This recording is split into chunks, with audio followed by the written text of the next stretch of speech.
And I did an article for the Layfield Report this week, if you missed it.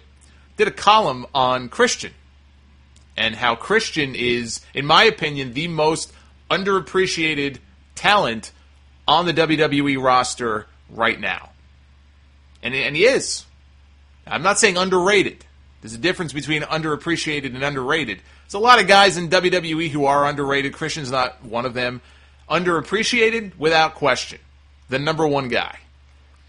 And one of our listeners, you know who you are, Vincent, said he could not get into the match on Monday between Sheamus and Christian because every time these guys wrestle, Christian loses. And my response to that is, that's how they've been booking this guy for years. It sucks, but Vince McMahon does not see him as a star. That's why he left WWE in the first place. Remember, it looked like they were building to a John Cena Christian program. There was this one segment on Raw where Cena was in the ring, and I remember Christian was on stage, maybe with Tomko, and they had this interplay back and forth, and it was entertaining, and it was actually, I was looking forward to them doing something with Cena and Christian, and they only teased it. They never actually went all the way with it, I guess because Vince was afraid or he didn't see Christian on the same level. But that's why he left in the first place and went to TNA.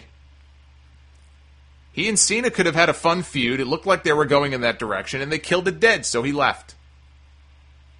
And yeah, they brought him back, but they never brought him back in a main role because Vince just doesn't see him as a main event level guy. He's what you call a great hand. He's a body you can put in there as a face or as a heel. And you can rely on him to have great matches. I mean, why is this a surprise to anybody at this point? They put the world title on him twice. First of all, it was the world title, not the WWE title. And the world title was always 5 notches below the WWE title. Except when Triple H had it, but that goes without saying. But he won it, and then if you remember, he lost it 2 days later at the SmackDown tapings to Randy Orton. And then when he won it back in the summer, it was because Orton kicked him in the nutsack. And the title changed hands on a DQ. So they've never seen Christian as being anything more than a great hand. He's a great utility player to have on your bench.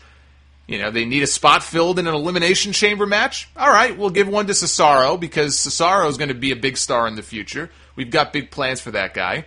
And let's put Christian in the other spot because he can work well with the other guys in the ring.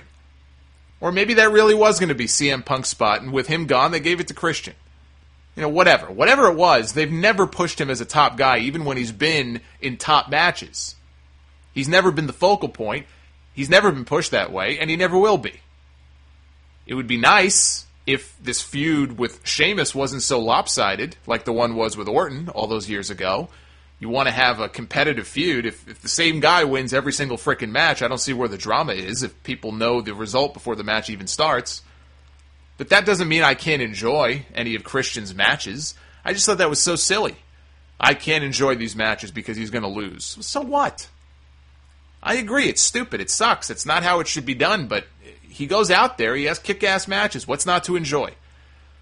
But if you didn't see the column, go check it out because I've gotten a lot of good feedback from it. I was surprised. I actually thought I would have to fight people on this one. They'd write in and say, Christian, underappreciated, give me a break. He's 40 years old, he had his run.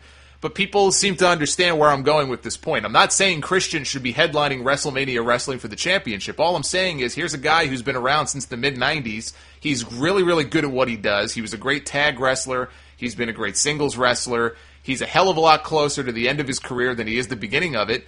And it just seems to me the way that he's booked, WWE doesn't really appreciate what they have in this guy.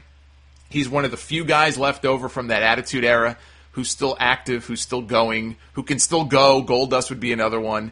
And I just don't know that they fully appreciate what they have in this guy, and hopefully they will. And hopefully we'll stop having to listen to JBL via Vince McMahon on commentary every week talking about how ugly the guy is, and it's so ridiculous to me. But anyway, that article's up there on Layfield if you want to check it out.